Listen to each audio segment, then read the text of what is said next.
इस वक्त एक बड़ी खबर है। देश में बढ़ते ओमिक्रॉन केस के बीच पीएम मोदी ने संभाला मोर्चा। कुछ ही देर में ओमिक्रॉन पर पीएम मोदी की बड़ी बैठक। बच्चों को वैक्सीन और बूस्टर डोज पर हो सकता है कोई फैसला।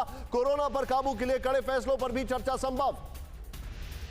पीएम मोदी कंटेनमेंट जोन को लेकर भी अधिकारियों से कर सकते हैं चर्चा, ये जानकारी है। सीधे आइए ग्राफिक्स पे और उसके बाद मेरे सहयोगी कुमार कुंदन के पास में चलूंगा। प्ले ऑन करें जो इंफॉर्मेशन है, ये जो हमारे पास इंफॉर्मेशन है, जरा देखें तीसरी लहर को लेकर क्या है भारत की तैयारी, ये समझना जरूरी है।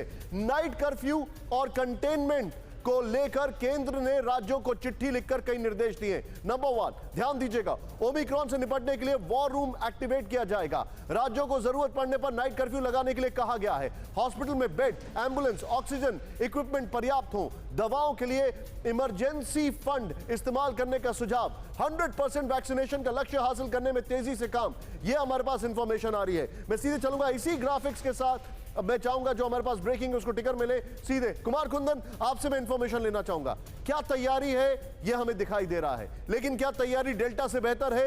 आज प्रधानमंत्री की जो बैठक होने वाली है उसमें क्या हो सकता है?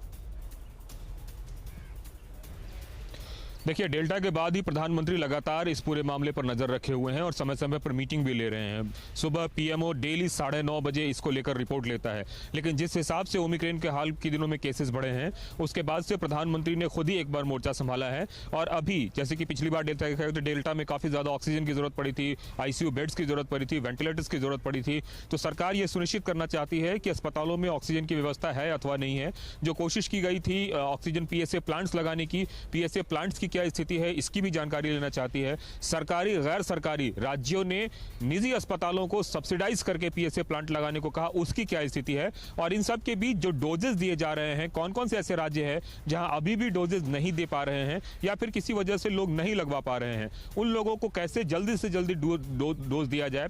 देश में 60% लोग ऐसे हैं जिनको दोनों डोज लग चुकी है, लेकिन 40% आबादी अब भी ऐसी है जिनको 2 डोज नहीं लगी है। उसमें भी कई लोग ऐसे हैं जिनको सिंगल डोज भी नहीं लगी है। तो इसके लिए राज्यों को और क्या स्ट्रेंथन करने की जरूरत है, ये सब कई ऐसे मुद्दे हैं। राज्यों को क्या करने की जरूरत है, आइए सीधे दिखाते हैं क्या क्या गाइडलाइंस जारी की गई है। सीधे प्ले ऑन करें। इस वक्त ये बड़ी खबर हम अपने दर्शकों को दिखा रहे हैं। आपको एजुकेट करना जरूरी है। कोरोना का नाम सुनकर टीवी बंद मत करें, मत भागें, बहुत जरूरी है देखना आपके लिए। देखिए, स्वास्थ्य मंत्रालय की गाइडलाइन, किसी जिले में 1 हफ्ते टेस्ट पॉजिटिविटी रेट 10% से ज्यादा आने पर पाबंदी लग सकती है। नंबर 1। नंबर 2, क्या क्या हो सकता है आने वाले समय में? अगर आपने मास्क नहीं लगाया, सैनिटाइजर का इस्तेमाल नहीं किया, वैक्सीन नहीं लगाई, तो यह हो सकता है। देखिए आप यहां पर ऑक्सीजन बेड की ऑक्यूपेंसी 40% से ज्यादा होने पर भी जिले में पाबंदियां संभव है। अगर आपको पाबंदी से बचना है तो कोविड अप्रोप्रिएट बिहेवियर रखें। नेक्स्ट, जनसंख्या घनत्व और ओमिक्रॉन की तेज रफ्तार को ध्यान में रखकर भी